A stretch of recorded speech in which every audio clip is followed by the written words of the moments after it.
थामी है मुट्ठी पर ज़मी हमने, अभी तो थामना पूरा आसमान बाकी है। A very good morning, ladies and gentlemen. Firstly, I would like to thank you for giving me this opportunity to speak on this event. So as we all know that we all are gathered here for contributing in the awareness campaign of Nasha Mukt Bharat campaign. In this, the government has launched this campaign in 272 districts and union territories. And it is a very sad reality that Jammu and Kashmir is also included in this districts also. So the National Report on Drug in Jammu and Kashmir has set an alarming situation in Jammu and Kashmir that the incident of drug cases has been increasing up to 35% in 2022 in drug abuse. It claimed that more than 6 lakh people were. So youth is the most important asset for the country. And next is the social media which we are following nowadays. And mostly we are also following the culture of our neighboring availability of all this stuff which is illegally smuggled in India. And there was a poor pressure also which is managed by nowadays by the student, lack of sport and also the nervous system which is not functioning in the body when which is ultimately leads to increasing crime rate in that from your families, from your friends and your food, your all these drugs abuse. So it's not responsibility as a citizen. You can also take a house, but for sources. You can also take telephone back in the house. That is money.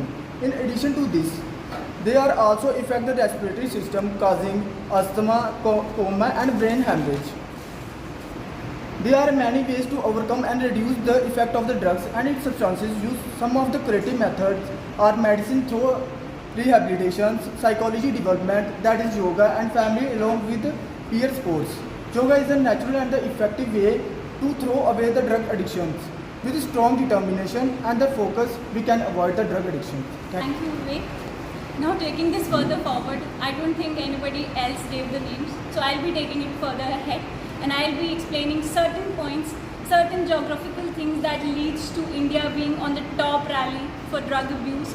And this drug-free campaign, I'll be highlighting certain points to it. I think rest of it has been covered by Nehadi and Vivek before me.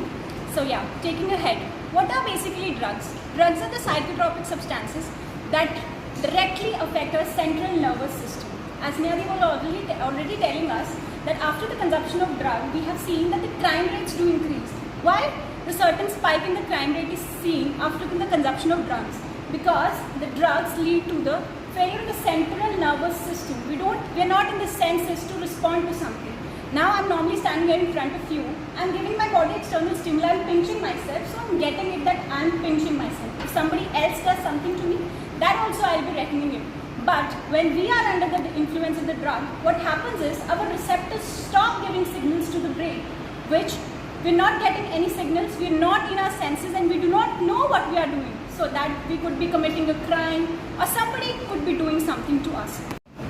मंच पर बैठे दी madam Salathia हो रही supreme court दी जी advocate ने Sunil Sharma ji chief librarian विमान साहब कन्ने का सोशल एक्टिविस्ट चीफ कानपुर। वैसे बोलने की मैं अंग्रेजी भी बोली लैना, हिंदी भी बोली लैना, उर्दू भी बोली लैना, पर मैं इत्थे कठुए में कोशिश मेरी प्रैफरेंस ये होती है कि डोगरी की गल करा। तो तुसें गी पता गया सब तो पहले गल मैं ये आखांगा कि नशा कुसै भी चीज़ का हुआ है, जवानी का हुआ है, ताकत का हुआ है, पोस्ट का हुआ है, या कोई आखे मैं बड़ा भलवान हाँ वो बड़ा भैड़ा है, वो कन्नै बंदा तबाह हो जाता। नशा जिहड़ा है बाकी तो खैर साढ़े आम बोल चाल च इ'यां जवानी का नशा, कुर्सी का नशा उसी अस बड़े लाइटली लैने जियां टाली ओड़ने, पर मेन जी गल होंदी है वो गल होंदी है इस नशे पर जी अजकल ये जिन्नियां ड्रग चली दियां न, ओपीएम हो गया, हीरोइन हो गई, इंदी ज़्यादा गल चलती है। तो मैं 37 साल नौकरी की कस्टम्स एंड सेंट्रल एक्साइज विच, और साड़ा महकमा जोड़ा हा वो एक नोडल एजेंसी हा ये NDPS एक्ट की, वह पहले ओपीएम एक्ट हा या होर जोड़े नशे वाली चीज़ां उन्हें की कंट्रोल करने वास्ते, और 85 में जो एक्ट बनया NDPS एक्ट तो नोडल एजेंसी ही असें काफ़ी केस भी किए, बनाए भी, सजा भी दवाइयां लोगों की, और असें की इनाम भी मिलता। ਉਹਦਾ ਪਹਿਲੇ ਜਦੋਂ ਅਸ ਆਪਣੀ ਸਰਵਿਸ ਦੇ ਦੌਰਾਨ ਅੰਮ੍ਰਿਤਸਰ ਗਿਆ 83 ਵਿੱਚ ਸਾਡਾ ਜਿਹੜਾ ਮਾਲਖਾਨਾ ਹੁੰਦਾ ਹਾ ਇੱਕ ਬੰਦੇ ਕੋਲ ਹਜ਼ਾਰ ਕਿਲੋ ਅਫੀਮ ਪਕੜੀ ਦੀ 85 ਕਿਲੋ 75 ਕਿਲੋ ਪਤਾ ਨਹੀਂ ਉਹ ਪੂਰਾ ਗਰਾਊਂਡ ਦਾ ਅਫੀਮ ਤੇ ਉਹਦੇ ਕੰਨੇ ਭਰੇ ਦਾ ਹਾ ਤੇ ਉਹ ਹੀ ਸਕਦਾ ਕਿ ਹੀਰੋਇਨ ਪਹਿਲੇ ਚਲੀ ਪੈਦੀ ਹੋਇਆ ਲੇਕਿਨ ਕੁਛ ਕੀ ਇਹਦੇ ਬਾਰੇ 'ਚ ਪਤਾ ਨਹੀਂ ਹੈ। ਇਹ ਪਤਾ ਕਦੋਂ ਚੱਲਿਆ ਸਾਲ 82 ਵਿੱਚ ਜਦੋਂ ਏਸ਼ੀਅਨ ਗੇਮ ਦਿੱਲੀ ਹੋਈਆਂ ਉੱਥੇ ਜਿਹੜੇ ਪਲੇਅਰ ਹਿੱਸਾ ਲੈਣ ਆਏ ਬਾਹਰਾਂ ਦਾ ਉਹ ਆਪਣੀ ਤਾਕਤ ਜਾਂ ਐਕਟੀਵਿਟੀ ਵਧਾਉਣ ਵਾਸਤੇ એનર્ਜੀ ਵਧਾਉਣ ਵਾਸਤੇ ਉਹਨੇ ਡਰੱਗਸ ਤੇ ਇਹ ਹੀਰੋਇਨ ਵਗੈਰਾ ਲਿਆਉਣਾ ਸ਼ੁਰੂ ਕੀਤੀ ਤੇ ਉੱਥੇ ਪਹਿਲੇ ਵਾਰੀ ਇਹ ਕੇਸ ਜਿਹੜਾ ਹੈ ਹੀਰੋਇਨ ਦਾ ਪਤਾ ਲੱਗਾ ਕਿ ਹਿੰਦੁਸਤਾਨ 'ਚ ਹੀਰੋਇਨ ਵੀ ਆਈ ਹੈ।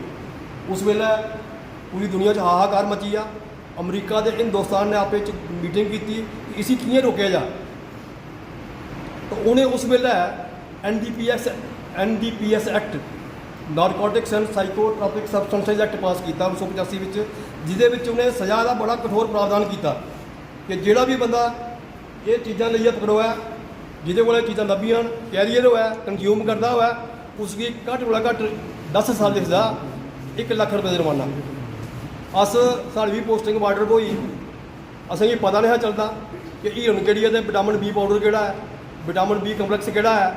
ਉਹ ਕਈ ਵਾਰੀ ਕੀ ਹੋਣਾ ਕਿ ਪਾਕਿਸਤਾਨ 'ਚ ਜਿਹੜੇ ਬੜੇ ਸਮਗਲਰ ਰਹੇ ਉਹਨੇ ਭੇਜਣੀ ਹੀਰੋਇਨ ਤੇ ਉਹਨੇ ਬਣਾਈਏ ਭੇਜਣਾ ਜਿਹੜੇ ਕੈਰੀਅਰ ਹੈ ਕੋਰੀਅਰ ਹੈ ਇਹ ਉਹਨੇ ਪੁੱਛਣਾ ਵੀ ਕੀ ਚੀਜ਼ ਹੈ ਇਹ ਜੀ ਵਿਟਾਮਿਨ ਬੀ ਕੰਪਲੈਕਸ ਹੈ ਕੀ ਕੀਮਤ ਹੈ ਜੀ 300 ਰੁਪਏ ਕਿਲੋ ਕੱਲ 300 ਰੁਪਏ ਕਿਲੋ ਲਾਈਏ ਤੇ ਕਸਟਮ ਡਿਊਟੀ ਲਈਏ ਤੇ ਛੱਡੀ ਉਹਨੂੰ।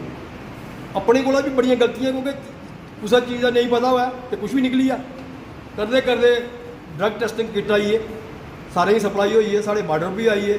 ਅਸੀਂ ਜੇ ਲੈ ਕੇ ਕੀਤਾ ਤੇ ਮੈਂ ਕਿਹਾ ਇਹ ਬੜੀ ਭਾਰੀ ਗਲਤੀ ਕਰਦੇ ਹੈ ਅਸੀਂ ਜਿਹੜੀ ਨਗਾਈ ਜਾਂਦੇ ਹੈ ਲਈ ਆਓ ਤੁਸੀਂ ਪੈਸੇ ਦੇ ਲਾਲਚਾਂ ਗਵਰਨਮੈਂਟ ਦਾ ਰੈਵਨਿਊ ਆਉਣਾ ਉਹ ਕਈ ਵਾਰੀ ਜਿਹੜੇ ਇੰਸਪੈਕਟਰ ਆਏ ਆਪਣੇ ਸਾਥੀ ਦੂਗੇ ਉਹਦੀ ਵੀ ਜੇਬਾਂ ਭਰਾਉਂਦੀਆਂ ਆ ਉਹ ਪੈਸੇ ਵੀ ਦੇ ਦਿੰਦੇ ਹੈ ਜਿੰਨ ਅੱਛਾ ਜਿੱਲਾ ਹੀ ਚੱਲਦੀ ਹੈ ਪਾਕਿਸਤਾਨ 'ਚ ਅਫਗਾਨਿਸਤਾਨ 'ਚ ਹੁੰਦੀ ਉਹ ਪਾਕਿਸਤਾਨ 'ਚ ਰਿਫਾਈਨ ਹੋਈ ਹੈ ਚੱਲਦੀ ਹੈ ਇਹ ਉੱਥੋਂ ਚੱਲਦੀ ਹੈ 70-80 ਹਜ਼ਾਰ ਰੁਪਏ ਕਿਲੋ ਮਤਲਬ ਲੱਖ ਰੁਪਏ ਕਿਲੋ ਲਾਈ ਲਾਓ ਲਾਹੌਰ ਤੱਕ ਆਉਂਦੇ 2 ਲੱਖ ਰੁਪਏ ਕਿਲੋ ਹੋ ਜਾਂਦੀ ਤੇ ਜਿੱਲਾ ਇਹ ਅੰਮ੍ਰਿਤਸਰ ਪੁੱਜਦੀ ਸੀ ਪਟਾਰੀ ਬਾਰਡਰ ਜਿਹੜੀ ਆ ਸਕੀਮ ਚਲਾਉਂਦੇ ਰਿਹਾ 3 ਲੱਖ ਰੁਪਏ ਕਿਲੋ ਤੇ ਜਿੱਲਾ ਦਿੱਲੀ ਪੁੱਜਣੀ 5 ਲੱਖ ਰੁਪਏ ਕਿਲੋ ਤੇ ਇਹ ਅਸ ਜਿਹੜੇ ਅਖਬਾਰਾਂ ਤੁਸੀਂ ਪੜ੍ਹਦੇ ਹੋ ਨਾ ਇਤਨੇ ਕਰੋੜ ਕੀ 50 ਕਰੋੜ ਕੀ 100 ਕਰੋੜ ਕੀ 200 ਕਰੋੜ ਦੀ ਉਹ ਜਿਹੜਾ 5 ਕਰੋੜ ਜਿਹੜਾ ਰੇਟ ਲਾਉਂਦੇ ਨੇ ਹੀਰੋਇਨ ਦਾ ਉਹ ਅਮਰੀਕਾ ਦਾ ਰੇਟ ਹੈ।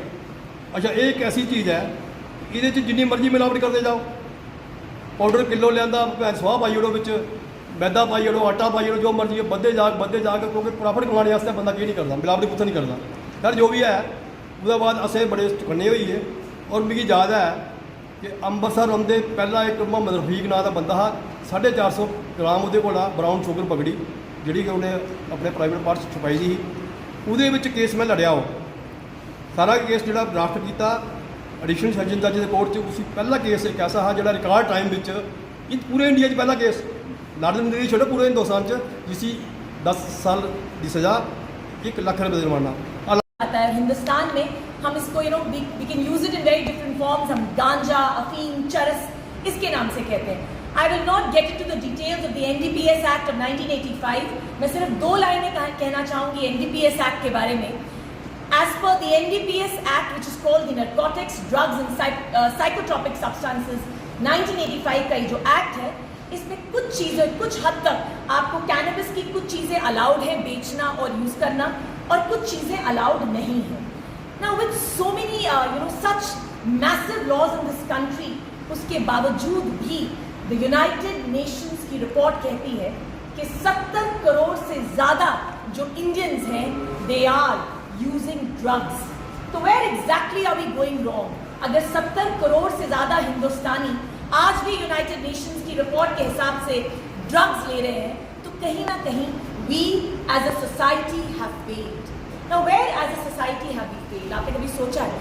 The mood and the basic reason of consuming drugs is stress.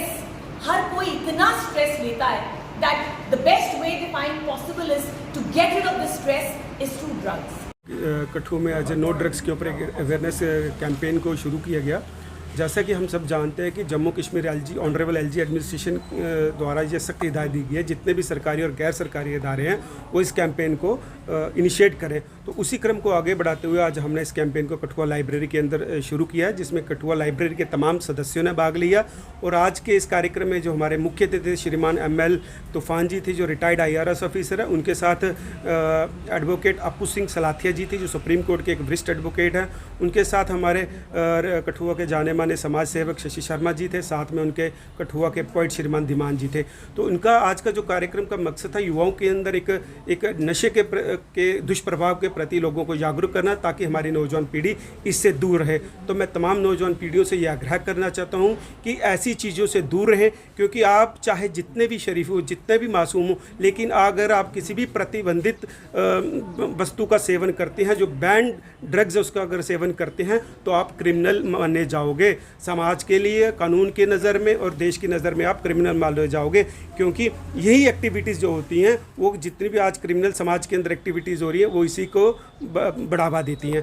तो ऐसा कि हम सब जानते हैं कि जो नशे करने वाला व्यक्ति होता है उसका पूरा दिल और दिमाग के ऊपर उसने कंट्रोल किया होता है, और उस शख्स को इस बात की बिल्कुल भी समझ नहीं होती कि वो कर क्या रहा है। वो अपने 2 मिनट के नशे को पूरा करने के लिए अपने जीवन के अपने अंगों को भी बेचना शुरू कर देता है। तो ये एक चिंता का विषय है, क्योंकि समाज में जो युवाओं की जो भूमिका है वो एक समाज के लिए धरोहर होती है। इसलिए तमाम युवाओं को अपनी सेहत का ध्यान रखना चाहिए, फिजिकल एक्टिविटीज़ के ऊपर अपना ध्यान रखना चाहिए, लाइब्रेरी को ज्वाइन करना चाहिए, लाइब्रेरी में किताबें पढ़े ताकि वो समाज के लिए और देश के विकास के लिए काम कर सके। जैसा कि हम जानते हैं कि हमारा देश, जिस देश के अंदर भगत सिंह पैदा हुए, जिस देश के अंदर सुभाष चंद्र बोस पैदा हुए, जिस देश के अंदर अशफाक उल्लाह खान साहब पैदा हुए, उस देश का नौजवान किस चौराहे पर खड़ा है, ये चिंतन करने का विषय है साथियों। इसलिए मेरा उनसे ये आग्रह है कि आप समाज की बेहतरी के लिए काम करें, देश की एकता, अखंडता, भाईचारे के लिए काम करें। अगर आपको किसी भी प्रकार का कोई ऐसा शख्स दिखता है जो नशे का व्यापार कर रहा है या नशे में लिप्त है, तो गवर्नमेंट की तरफ से एक टोल फ्री नंबर दिया गया, आप उसको सूचित कर सकते हैं। कठुआ पुलिस की मदद कर सकते हैं। कठुआ पुलिस भी ड्रग्स के लेके काफ़ी सीरियस और एक्शन मूड में है, और टाइम टू टाइम वो इनके खिलाफ मुहिम जारी रखे हुए। तो पुनः मैं ज़्यादा वक्त ना लेते हुए तमाम मेरे नौजवान पीढ़ियों से यही आग्रह है कि आप नशे का सेवन ना करें, अच्छी चीज़ों में ध्यान दें, पॉजिटिव माइंड रखें, पॉजिटिव लोगों के साथ अपना जो है दिनचर्या शुरू करें, और ताकि आप समाज के लिए और देश के लिए काम आ सके। और उन नशे के जो सौदागर हैं मैं उनको कहना चाहता हूँ कि आप भी अपना जो काम जो है बंद कर दीजिए, नहीं तो आने वाले समय में आपका ऐसे समाज के अंदर, क्योंकि अब वो समय नहीं रहा, अब हमारा देश का नौजवान अवेयर हो चुका है, सोसाइटी अवेयर हो चुकी है, इसलिए आप अपने काम को तुरंत बंद कर दीजिए। उनसे मैं ये कहना चाहता हूँ, किसी शायर ने कहा है कि इन मुर्दों की बस्ती में सब भूतों की भांति ज़िंदगी व्यतीत करते नज़र आते हैं। इन मुर्दों की बस्ती में सब भूतों की भांति अपनी ज़िंदगी व्यतीत नज़र करते आते हैं, और अपने निजी स्वार्थ की खातिर इंसानियत का गला घोंटते नज़र आते हैं। तो मैं ज़्यादा वक्त ना लेते तमाम पत्रकार बंधुओं एक बार फिर धन्यवाद करता हूँ। जय हिंद, जय भारत।